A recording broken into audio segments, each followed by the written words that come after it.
I am Lauren Miller, 32, and on Christmas night I watched my parents hand my brother Brian the keys to a $500,000 Mercedes while I was given an envelope with $50 inside. They called him the future of the family as the whole room cheered, and I stood there clapping with frozen hands, realizing I had just been erased from my own story.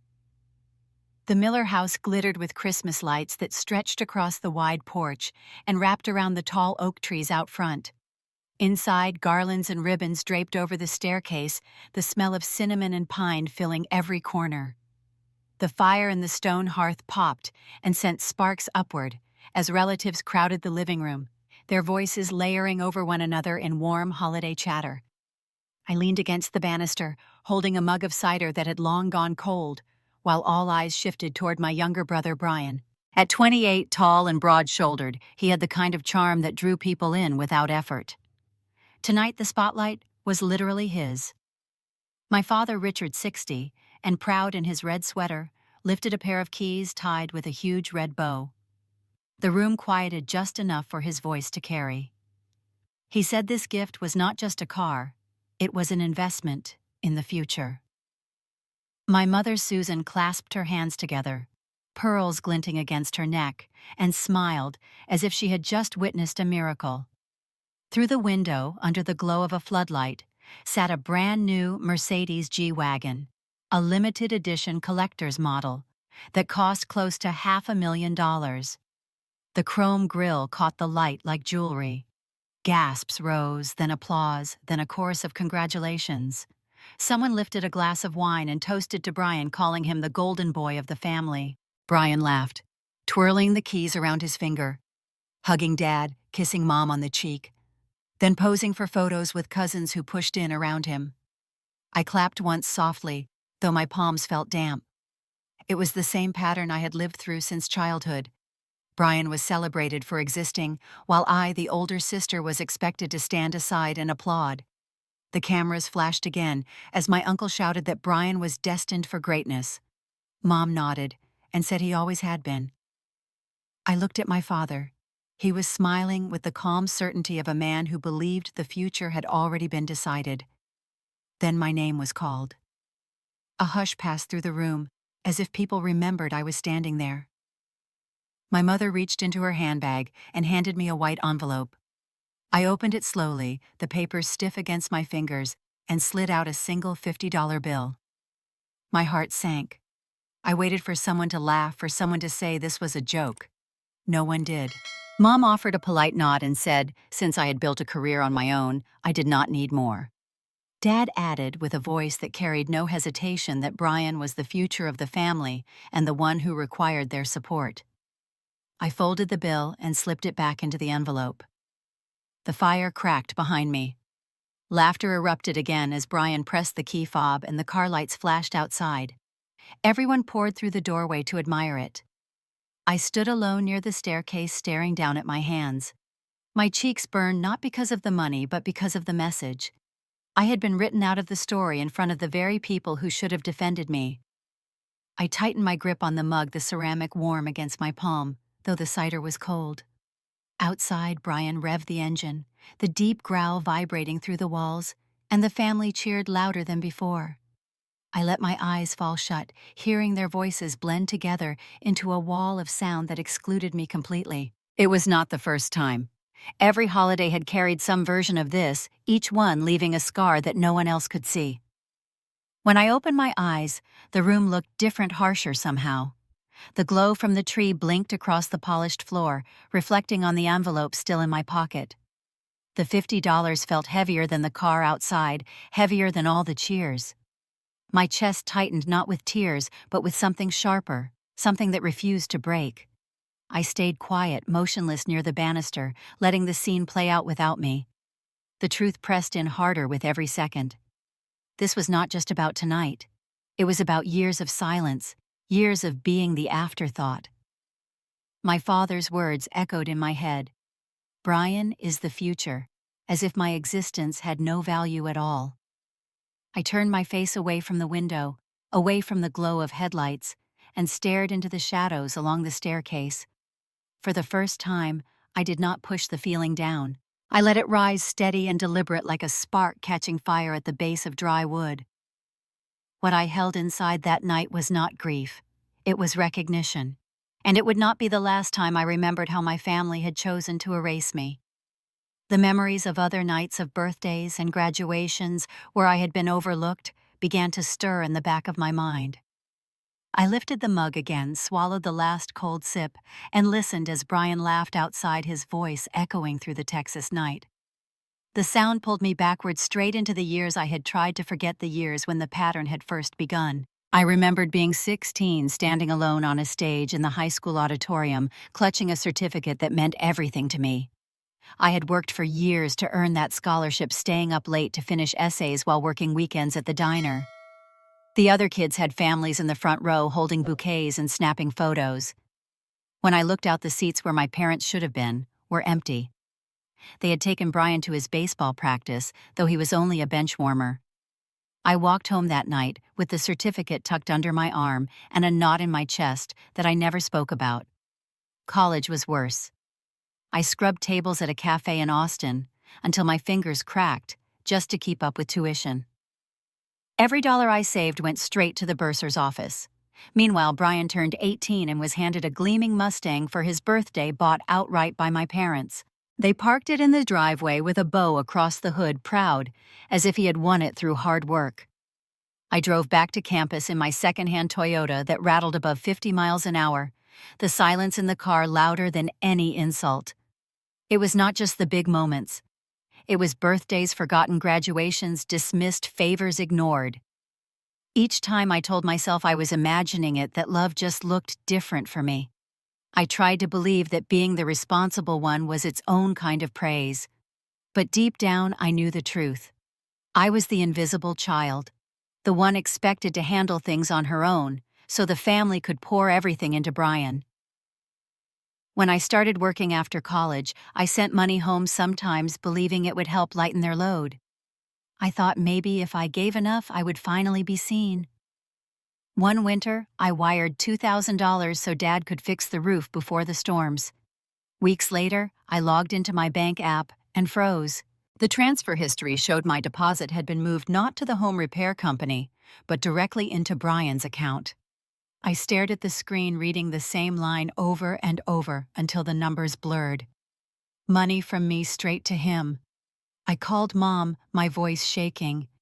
I asked why the funds were missing. She said gently that Brian had been in a tough spot, that he needed it more, that I was strong enough to get by without help. I listened to her voice, steady and soft, and realized she did not even hear the crack in mine. When the call ended, I sat in my apartment with the lights off, my hands trembling over the keyboard. That night, I decided I would start saving every receipt, every screenshot, every bank statement. Proof that what I felt was not some imagined slight, but a pattern written in numbers and dates. Over time, the folder on my laptop grew thicker. Pay stubs, wire transfers, Venmo screenshots. Each file was like a bruise I refused to let fade. I told myself one day I might need it. Not to fight them, not yet, but to remind myself that the injustice was real, that I was not losing my mind. The memories kept coming sharper now, refusing to stay buried. The night Brian dented Dad's car sneaking out, I lied and said it was me. I spent the summer grounded while he went to prom in a rented tux. The time he failed 2 classes and I stayed up tutoring him, only for Mom to tell me later that he had such a bright future, unlike me, who was simply reliable. Even the smallest moments cut deep. Sitting at the dinner table while Brian described his plans, and Dad leaned forward, listening like every word was gold, while my updates about work slid into the background noise. I thought of all those years packed into silence, each one shaping me into someone who did not ask for help, who learned to nod and smile, while the ground shifted under my feet. Now, sitting alone with the weight of that Christmas night pressing on my chest, I realized those memories were no longer just ghosts. They were evidence. They were the foundation of something I could not yet name, but felt building inside me. Outside, a siren wailed down the Dallas street and faded into the distance. I closed my laptop, the glow of the screen still imprinted in my eyes, and leaned back on the couch. For the first time in years, I did not feel numb. I felt restless, unsettled, as if the ground itself was moving. The folder of evidence was waiting, and with it the truth I had carried alone for too long. What I did not know yet was that the night of the Christmas gift and that envelope of $50 was not just another wound. It was the moment that would push me to draw a line, and soon that line would cut through everything my family thought they controlled. Dinner at my parents' house in Dallas was meant to be a quiet start to the new year. The table was set with china that only came out on holidays. Candles flickered against the polished wood, and the smell of roast chicken filled the air. I sat across from Brian, who scrolled through his phone while half listening to Mom talk about her garden. It felt almost normal until my father cleared his throat and slid a thick folder across the table toward me. I looked down at the folder, the weight of it obvious even before I opened it. My father said it was something simple, just paperwork for a business opportunity Brian was pursuing. My mother leaned in, her voice sweet, saying it was nothing complicated, only a formality, and that I should help my brother just this once. I opened the folder and flipped through the pages. The words guarantor and liability repeated over and over. Every line tied me financially to Brian's debts if he failed. My chest tightened as I realized this was no small favor. It was a trap waiting to close. I pushed the folder back slowly. Dad's eyes stayed locked on me, steady and cold. Mom gave me that rehearsed smile she used whenever she wanted me to comply without question. She whispered again that it was just a formality. I met her gaze and said firmly that I would not sign. Brian finally looked up, smirking. He said I was wealthy now, working in Austin with a good salary, so why not help family? His tone dripped with mockery, as if my success was only proof that I owed him more. I kept my voice calm, but my hands trembled under the table. I repeated that I would not sign.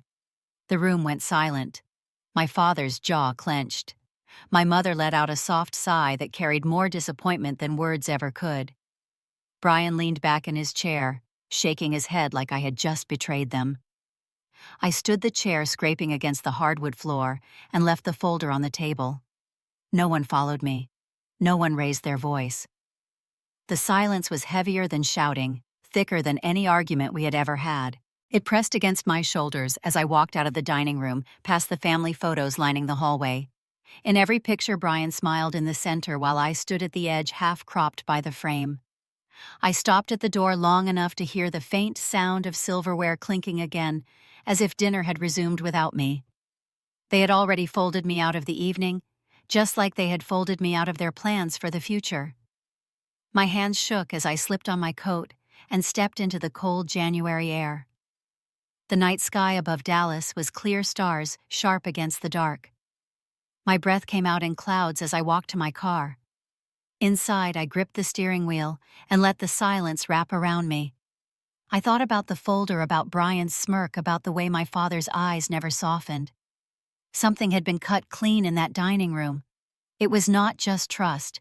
It was the last thread that tied me to the idea that my family would ever see me as equal. I started the engine and sat there for a long time before driving off. The house behind me glowed with warm light, but I felt none of it. What I felt was the weight of a decision that could not be undone. A line had been drawn, and for the first time, I was ready to defend it. The tires crunched against the driveway gravel as I pulled away. My reflection in the rearview mirror looked unfamiliar, harder, older. I drove into the night knowing that leaving the table without signing was only the beginning. The real test would come when I chose how far I was willing to go to keep myself free from their control. Rain hammered the windshield as I packed the last of my boxes into the trunk. The January air cut through my coat, but I did not pause. My parents' house glowed faintly behind me, warm light seeping through the curtains, a life I no longer belonged to. I pulled out of the driveway and onto the highway, the tires slicing through puddles as I drove south toward Austin. The storm followed me the entire 3 hours. Each flash of lightning lit up the empty road, and with every mile the knot in my chest loosened. By the time I reached the small apartment I had rented near downtown, the rain had slowed to a drizzle.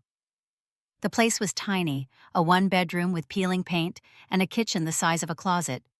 But when I unlocked the door, I felt something I had not felt in years. Freedom. I stacked the boxes against the wall and sat on the floor listening to the hum of the refrigerator. There were no family photos on the mantel, no reminders of who I was supposed to be, only silence, and it was mine. The next morning, I went to work at the tech firm where I was still marketing director, clocked in, smiled at coworkers, and left that evening already sketching plans for my own company. Bright Hive was just a name in a notebook, but it was enough to remind me that I could build something that belonged only to me. A week later, Chloe arrived with takeout and a stack of files under her arm. She had been my closest friend since college, and now she was a practicing attorney in Austin. She spread the documents across my wobbly kitchen table, flipping through them quickly until she froze. Her hand landed on a draft contract tucked into the folder I had taken from my father's house. Her face hardened as her finger tapped a line in the small print. She said quietly that this clause named me as guarantor. My stomach dropped. I had never signed it yet. My name was there, as if I had. Chloe traced the signature line with her nail and said this was more than carelessness. It looked like someone had prepared to use my identity without my knowledge. If the paperwork had gone through, I would have been responsible for Brian's debts the moment he defaulted. I gripped the edge of the table, feeling the blood drain from my face. Chloe's voice sharpened. They had planned this. She gathered the pages, sliding them back into the folder, and told me to keep everything documented. She said the safest move was to cut off any possibility of my name being tied to their finances again. That night, I opened my laptop and stared at the blank screen of a new email. My fingers hovered, then began to type. I addressed it to my parents, clear and direct. From this moment forward, no one is permitted to use my name or information to secure loans or act as guarantor. Any attempt to do so will be considered fraud. I read the words 3 times, my heart beat loud in my ears, then hit send. The chime echoed through the apartment, final and sharp. I sat back in the chair staring at the glow of the screen, realizing that sound was the last thread snapping. They had no more claim on me, no way to trap me through paperwork or guilt. The rain started again outside, tapping against the window in steady rhythm. I stood there in the dim kitchen listening, and for the first time, I felt the control shift.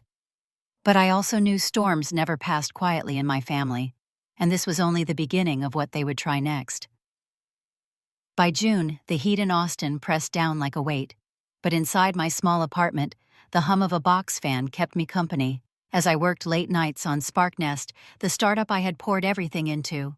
The walls were still bare, but my desk was covered in sticky notes and printouts, contracts with red slashes where deals had fallen apart, proposals marked rejected. Dozens of attempts had ended in silence or polite decline. Each time I picked myself back up, adjusted, and tried again. One evening, as the sun burned low over the skyline, I opened my inbox and saw the subject line I had been waiting for. A mid-sized tech firm downtown had agreed to a pilot contract. $300,000 annually.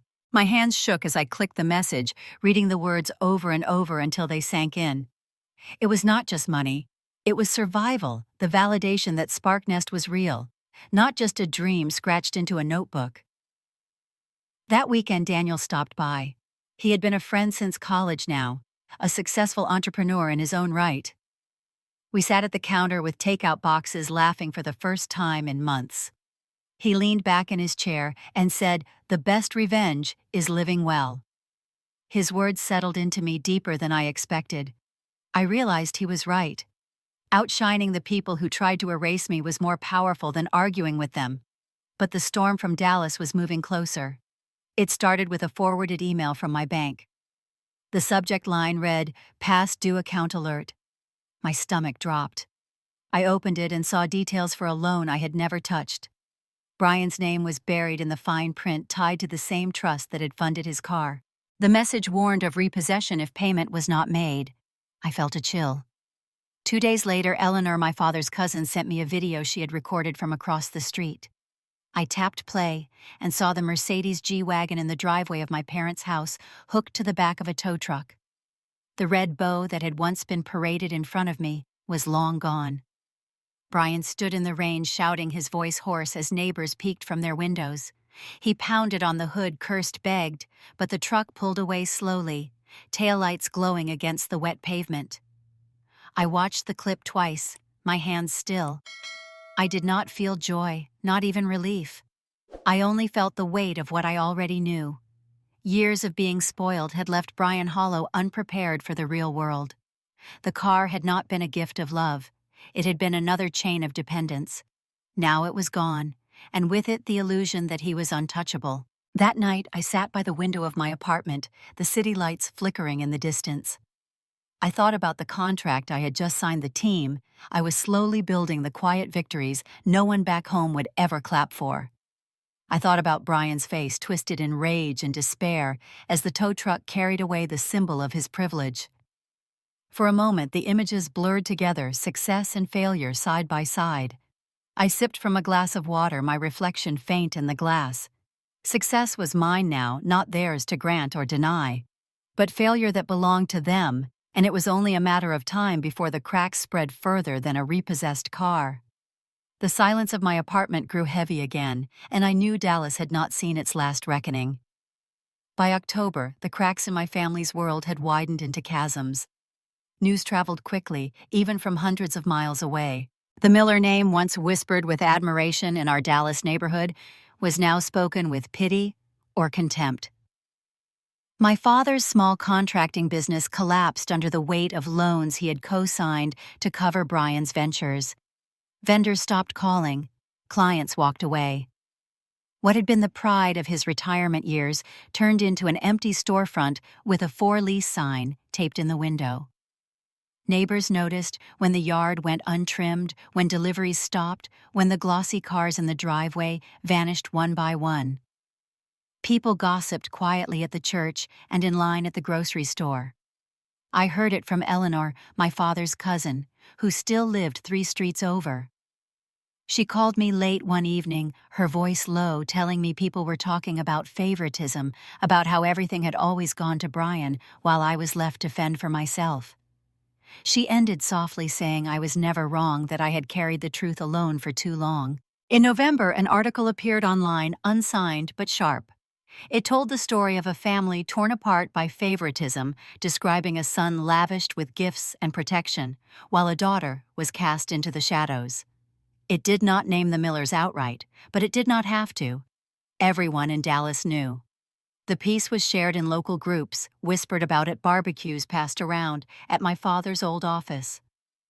The shame spread faster than any truth my parents had tried to bury. Brian, stripped of his car and his investments, sulked in the family home. He avoided calls from creditors, spending hours in his room, while my parents tiptoed around the ruins of their finances. My mother's smile cracked. The pearls she wore at every dinner stayed tucked in their case. She stopped going out altogether, afraid of the stares. Then came the call. It was early evening, and I was finishing notes for a SparkNest client when my phone lit up with my father's number. I almost ignored it. Something in me wanted to let it ring until it died. But I pressed answer and heard his voice, no longer firm and commanding, but brittle. He said my name slowly, as if the syllables weighed more than he could carry. He said the family was drowning, that the business was gone, that the Miller name was being dragged through the mud. He told me I had to help, that I was the only one strong enough to save the family's honor. I sat in silence, the pen frozen in my hand.